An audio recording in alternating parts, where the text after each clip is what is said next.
గారిని కలవడం కోసం వారిని మేము అపాయింట్మెంట్ అడిగాం ఫోన్లో.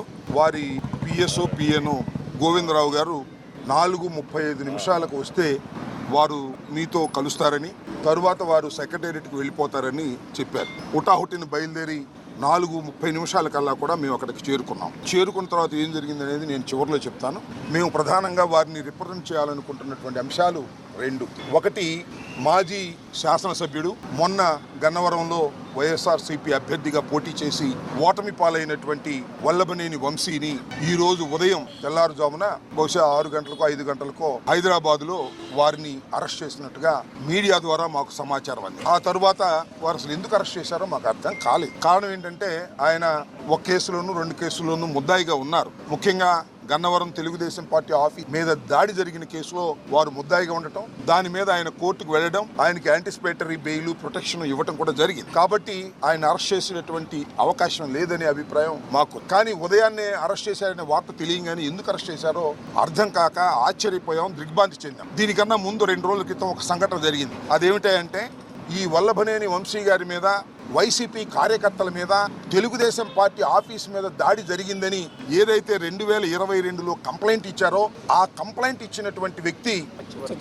సత్యవర్ధన్ అనే వ్యక్తి మొన్న హఠాత్తుగా కోర్టు వారి దగ్గరికి వెళ్ళి పబ్లిక్ కోర్టులో మ్యాజిస్ట్రేట్ ముందు ఆయన ప్రాసిక్యూషన్ చెప్పేదంతా అబద్ధమని, తానిచ్చిన కంప్లైంట్ అది కంప్లైంట్ రూపంలో ఇవ్వలేదని, కేవలం ఏదో సాక్షి సంతకం పెట్టమంటే నేను వెళ్ళాని, వెళితే వారేదో రాసుకుని సంతకం పెట్టారనే విషయాన్ని గౌరవ న్యాయస్థానం ముందు చెప్పారు. ఇక్కడ బయట చెప్పింది కాదు. చెప్పిన తర్వాత ఒక్కసారిగా తెలుగుదేశం పార్టీ ఆశ్చర్యపోయింది. అరే, మనం చేసినటువంటి తప్పు తెలుసుకున్నారు, మనం దొంగ కేసు పెట్టించామనే విషయం తెలుసుకున్నారు.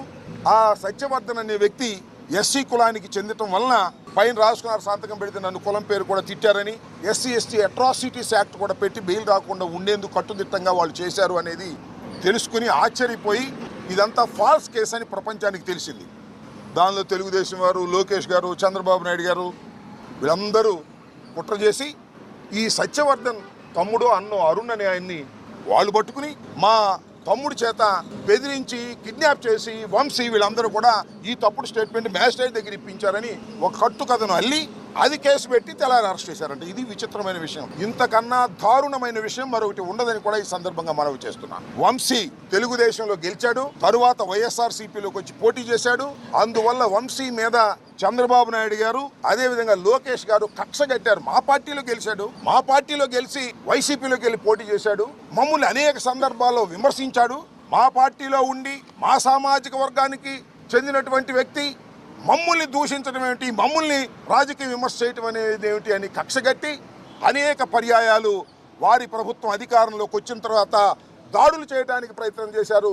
కొన్ని సందర్భాల్లో వంశీని ఎలిమినేట్ చేయాలని కూడా ప్రయత్నం చేసినటువంటి విషయాలు నేను మీకు ప్రత్యేకంగా చెప్పవలసిన అవసరం లేదు. ఎన్నోసార్లు అరెస్ట్ చేయాలని ప్రయత్నం చేసినా న్యాయస్థానానికి వెళ్ళి వంశీ ప్రొటెక్షన్ తెచ్చుకోవడంతో ఇవాళ సడన్గా నిన్న సాయంత్రం మొన్న ఉదయం కేసు రిజిస్టర్ చేసి ఆ కేసుని ఇంకా ఆన్లైన్లో అప్లోడ్ కూడా చేయకోకుండా అరెస్ట్ చేసి తీసుకొచ్చి ఇవాళ కోర్టులో ప్రొడ్యూస్ చేయాలని అనుకుంటున్నారు. రాత్రి లోపల కోర్టులో ప్రొడ్యూస్ చేస్తారు. చట్టం తన పని తాను చేసుకువెళ్తుంది. ఇది అన్యాయం. పోలీసు వారు తెలుగుదేశం పార్టీ వారితో కుమ్మక్కై వంశీని అరెస్ట్ చేశారనే విషయాన్ని డీజీపీ గారికి చెప్పే ప్రయత్నం చేస్తున్నాం. అంతేకాదు, పొద్దు నుంచి ఎవరిని కలవనీయలే. వారి సతీమణి వెళ్తుంటే ఆమెను అడ్డగించారు, ఆమెను వెళ్ళనీయలేదు. అడ్వకేట్స్ వెళ్ళి కలవాలని ప్రయత్నం చేశారు, న్యాయ సహాయం ఇద్దామని. ఏంటి ఎఫ్ఐఆర్ ఏంటి, దాని కథ ఏంటి తెలుసుకుని కోర్టులో ఆర్గ్యూ చేద్దామని. ఎక్యూజ్డ్ అనే వ్యక్తి, ఎక్యూజ్డ్ అంటే ఏంటి, నేరారోపణ చేయబడినవాడు. నేరారోపణ చేయబడినవాడే తప్ప నేరస్తుడు కాదు ఎవరైనా సరే, ఇంక్లూడింగ్ చంద్రబాబు కూడా, ఎవరైనా జగన్మోహన్ రెడ్డి గారని ఏదైనా. అయితే అలాంటి వ్యక్తిని కలుసుకోవడానికి కూడా మీరు పోలీసులు ఎలవ్ చేయట్లేదంటే ఇది దుర్మార్గం, రాక్షస పాలన. దీన్ని మీరు దృష్టిలో పెట్టుకోవాలని డీజీపీ గారికి మేము ఇవ్వాలని ప్రయత్నం చేశాం.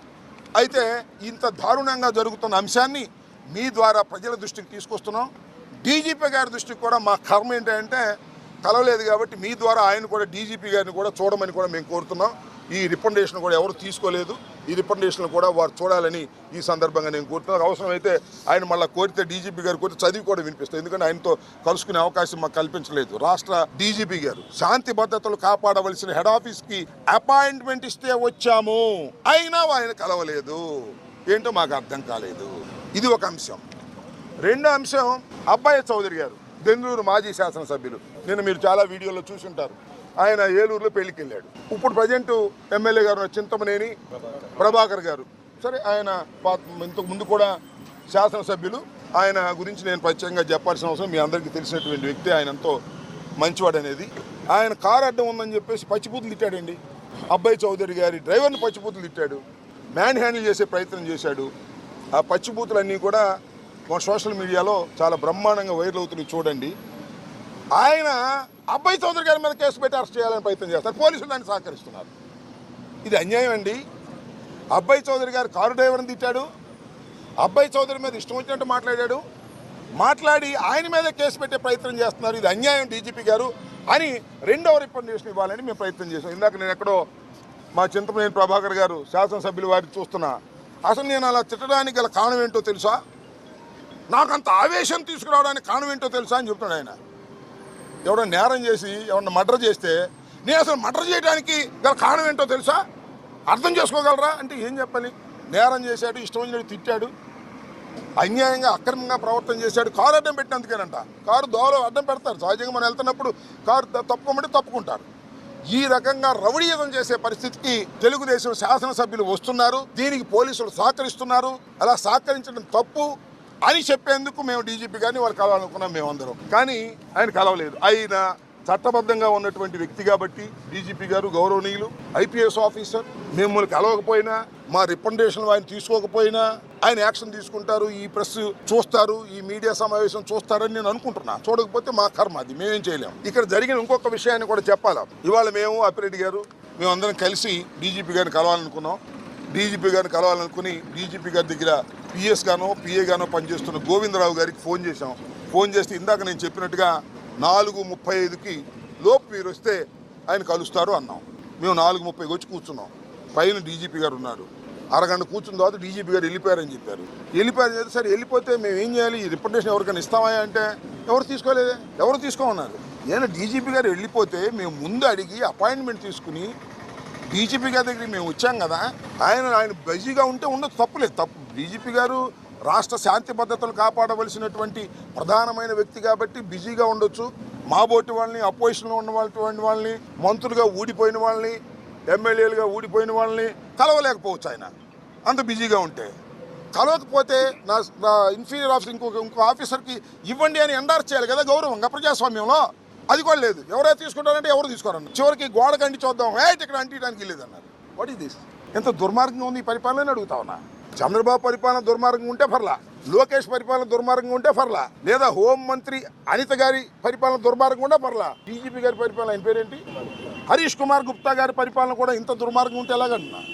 అయ్యా, తమరు ఐపీఎస్ ఆఫీసర్, మీరు శాంతి భద్రత కాపాడవలసిన వారు. రేపు ఏదైనా కోర్టులో అడిగితే మీరు సమాధానం చెప్పాలి. అనిత గారు సమాధానం చెప్పరు, లేదు లోకేష్ గారు వచ్చి సమాధానం చెప్పరు, ముఖ్యమంత్రి గారు సమాధానం చెప్పరు, హరీష్ గుప్తా గారు వచ్చి సమాధానం చెప్పాలి. Is most senior officer. గౌరవం లేకపోతే ఎలాగూ? మీరు ఈ రిప్రజెంటేషన్ తీసుకుని చిత్తుబొట్లో బారేస్తారో, మీరు పెట్టుకుని దాన్ని చదువుకొని ధర్మాలు ఆలోచిస్తారో వేరే అంశం. కనీసం తీసుకోవడానికి కూడా అంత బద్ధకం అయితే ఎలాగూ? తీసుకోవడానికి మీరు బిజీగా ఉంటే మీ దగ్గర ఉన్న ఆఫీసర్ని అపాయింట్ చేయడానికి ఏంటి ఇబ్బంది? ఎందుకు మమ్మల్ని మీరు అవమానిస్తున్నారు? ప్రజాస్వామ్యంలో ఇది ధర్మమా, న్యాయమా?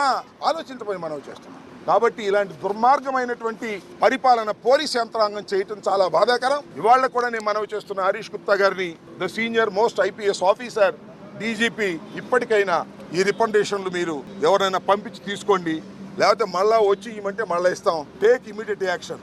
ఇవాళ వంశీని ఉదయం 6 గంటలకు అరెస్ట్ చేసి ఇవాళ రాత్రి లోపల మీరు వితిన్ 24 hours లోపల మీరు హాజరుపరచాలి. హాజరుపరచకపోతే అది మీరు చట్ట వ్యతిరేకమైన కార్యకలాపాల కిందకు వస్తుంది. అసలు ఫాల్స్ కేసులు పెట్టి మీరు చంద్రబాబు నాయుడు, లోకేష్ గారు చెప్పినట్టుగా ప్రవర్తించడం పోలీసు యంత్రాంగానికి సరైనటువంటి విధానం కాదు అని చెప్పి వెళదామని వచ్చాం. ఇది జరిగిన విషయం. చూద్దాం, tomorrow will take decision. First of all he has to take representations. That is the duty of the police officer. If he is busy, he is appoint another person to take this. We are all politicians. One is an MLC. He is also an MLC. He is an ex-MLA. I am an ex-minister. What is this? This is a democracy. We came to the police headquarters with the appointment. I am pressing it. With the appointment we came here. But nobody is caring it. What is this? అంటే నేను అనేది ఏంటంటే police head క్వార్టర్లోనే ఇంత దారుణంగా ఉంటే ఇంకా చిన్న police station ఏముంటుంది చెప్పండి? This head quarter of the state. This is the situation in Andhra Pradesh. ఇది ఉన్న వాస్తవం. ఇదే విషయాన్ని చెబుతున్నాం. వంశీ మీద కుట్ర చేసి కేసులు పెడుతున్నారు. మీకు రాజకీయ కక్ష ఉంది వంశీ మీద. వంశీ మిమ్మల్ని చాలాసార్లు విమర్శించాడు, మీరు కూడా విమర్శించండి. వంశీ మీ పార్టీలో గెలిచి మా పార్టీని పోటీ చేశాడు, మీకు కక్ష ఉంది, ఉండేయండి. అరే మా పార్టీలో గెలిచి మీ పార్టీలో చేరిన వాళ్ళకి మంత్రులు ఇచ్చారు కదా స్వామి మీరు ఇద్దరికి. మీ పార్టీలో గెలిచిన వాళ్ళకి మీ సామాజిక వర్గం అయితే మా పార్టీలో ఉండకూడదా? మిమ్మల్ని విమర్శించకూడదా? అప్పుడు ఏమైంది? కొడాలి నాని సంగతి కూడా చూస్తూ ఉంటున్నారంట. చూద్దాం. ప్రజాస్వామ్యంలో అన్నీ నోట్ చేసుకునే ఉంటారు, అన్ని బాకీలు తీరుస్తారని కూడా నేను మనవి చేస్తున్నా.